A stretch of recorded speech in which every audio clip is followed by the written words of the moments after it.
lava o telefone le video Samoa mai Australia.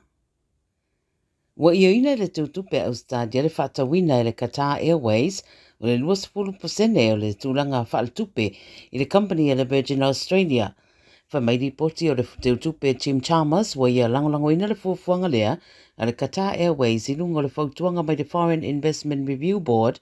ma wa whaeroa whaatasi mai le Qatar Airways ma le Virgin Australia o le whaatinoina lea o le ngā yuenga o le atere aini whai ngā malanga mo tangata o Setaria ma o ta wai le whai o nisi whai ngā malanga fau e ruasfulvaru i le vai aso i le Bao Doha ma Perth, Brisbane, Sydney ma Melbourne. O le whaamtaranga le teutupe o le emarienga o le apsoso ni tere le whaamarusia o tauwanga po competitions i lea au unanga e meise le whaateleina o awano whai ngā ruenga mo tangata i Australia. E langolango ai fo i le unanga tauturisi. Whai mai le ala taiva o lo iei fuafuanga a whai a ioina le International Air Services Commission le fuafuanga o le a fuafualo le Virgin Australia e toe whaawau mana whai ngā malanga o umi mai Sydney, Brisbane, Perth ma Doha. O whai ngā malanga mai Melbourne i Doha o fuafua e amata i a te sema.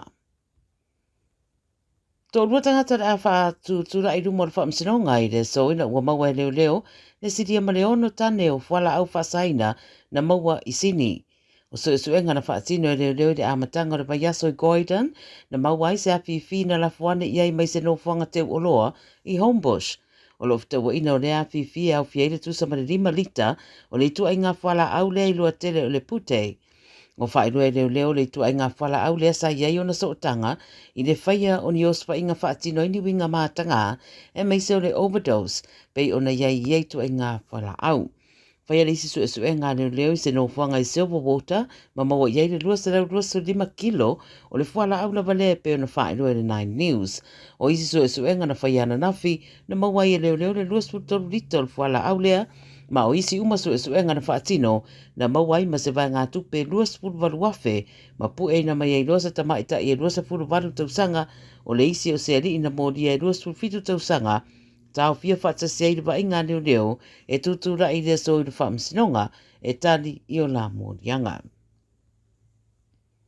Wala pata i mai leo leo le au whai ta avale, wa iei nei nisi whai ngā fau wa wa ai iei le au ngā oi ta avale, wa taula iei ala tau ma whai ngai nisi o tu ai ngā o ta avale wa ta atele i le nei vai tau, ma ua atiri whaatupula iei iei to i ngā sori ngā tū la whono. O le o toe pose riro le tūranga wa iei le whaafita uri rea, o le ngā uia o ta avale e mai se lava, mai lunga o mga ala whapea fo i ma awala ta avale a inga po o driveways. Whai mai leo leo le telo ma ta upu whapea ripoti atu ia i lātou, e ta ue ave ta avale o lo ia i lātou ki o lātou ta avale, pei ta i olo o mawhai lava no ngā uia. Whai mai leo leo, o le au ngā ui ta avale wo lātou whaongani tu ai ngā masini fou, whaona po nei e pei o na whaongai nei atunu e pei o Amerika ma Peritania. Wa amata nei o na taatele i Australia.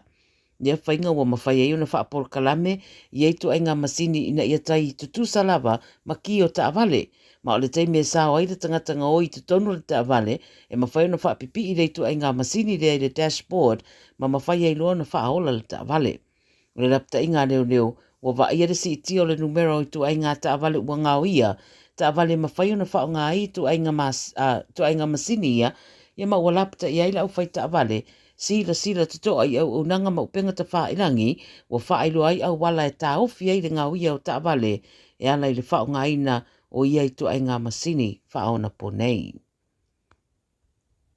E leo iei sa tūranga mautu, sa tūranga le aririfa iei le whao Alfred, le ana wheta wa ina ea awhiai Queenslandi de Vasanei, ma ua whaatupla i a pēlo na malosi.